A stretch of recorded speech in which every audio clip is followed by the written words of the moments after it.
Hello, good morning বন্ধুরা, কেমন আছো? ভালো আছো? আমি তো ভালো আছি বন্ধুরা। কয়েকদিন তোমাদের সঙ্গে কথা বলি না, ভিডিও ছাড়তে তো পারি না বন্ধুরা। দুদিন পরে আবার তোমাদের সামনে এলাম বন্ধুরা। সকাল সকাল রান্না করতে বসেছি, কিন্তু না বন্ধুরা, সকাল সকাল আলু ভাজা করতেছি। সকাল থেকে বাসি কাজ হয়ে গেছে, তারপর আলু ভাজতে বসেছি। এক জায়গায় যাবো, ইচ্ছা আছে। আমাদের এখানে সামনে নদী আছে, নদীতে ব্রিজ হচ্ছে, সেই ব্রিজটা অনেকে দেখে এসছে, আমি দেখতে যাব। অনেকটা হয়ে গেছে বলছে, তাই বন্ধুরা বসেছি, জল গরম করছি, একধারে আলু ভাজা করছি, মুড়ি খেয়ে যাব, এসে রান্না করব। যাক, কত তাড়াতাড়ি যেতে পারি, তাই তাড়াতাড়ি ভাবছি রান্না করে খাবারটা করে নিই, আলু ভাজা করে নিই, তাহলে আর অন্য কিছু সেরকম করব না। তারপরে যাব, এসে রান্না করব। আমাদের বাড়ি থেকে সামনে 10 মিনিটের রাস্তা, বেশি দূরে নয়। এখানে বন্ধুরা আমার কিন্তু ওটা ভেজে খাওয়া হয়ে গেছে, এবারে বেরোবো। তাড়াতাড়ি ব্যস্তার মধ্যে উপরে গিয়েছিলাম, উপর থেকে নিচে এলাম, এবারে যাব, বেরোবো।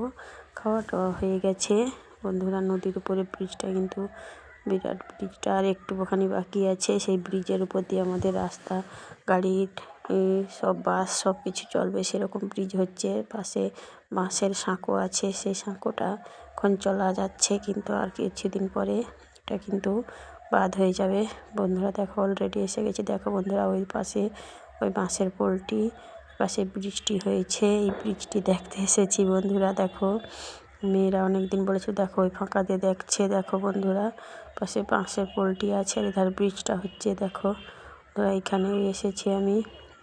দেখো বন্ধুরা, নদীটি দেখো, অনেক বড় নদীটি বন্ধুরা। গিয়েছিলাম কিন্তু চলে এলাম, সে রান্না বসিয়েছি। দেখো বন্ধুরা, এই আলু আর ওলকপি দিয়ে তরকারি করবো একটা, আলুর দম বলে, সেটাতে ওলকপি কিছুটা দিয়েছি, ভালো করে একটু সিদ্ধ করে নিই, সিদ্ধ করে ভেজে নেব ভালো করে, তেল নিয়ে কষে, তারপর ঝোলটা করব। যাক, আর কী রান্না করব, এটা দিয়েই এখন বসে গেছিলাম বন্ধুরা। অল্প একটি মাছ আছে, মেয়েরা তো সেরকম তরকারি মাছ খেতে চায় না। একটা বড় কই মাছ ছিল বন্ধুরা, মাছটা কিন্তু খুব বড় ছিল, সেটা কেটে দিয়েছে মা, 2-3 পিস করে দিয়েছে, সেইটাকে একটু তেল ঝাল মতন করে দিচ্ছি। আলু আর ওলকপির তো তরকারি হলো, তোমাদেরকে দেখালাম বন্ধুরা। আসতে কিন্তু আমার অনেক দেরি হয়ে গেছে বন্ধুরা। দেখো কই মাছের মাথাটাই দেখো, একটা ছোট্ট চাকা করেছে আর নেজা আছে, ওইটাকেই তেল ঝাল করছি বন্ধুরা। আমার কিন্তু আসতে অনেক দেরি হয়ে গেছে, বাড়িতে আসতে মা বকছে, তাই মুখটা ভার হয়ে গেছে, কিছু কথা বলি না বন্ধুরা। ওতে 2 কুচি আলু দিয়ে দিলাম, বাবা ঝোলের আলুটা একটু খেতে ভালোবাসে,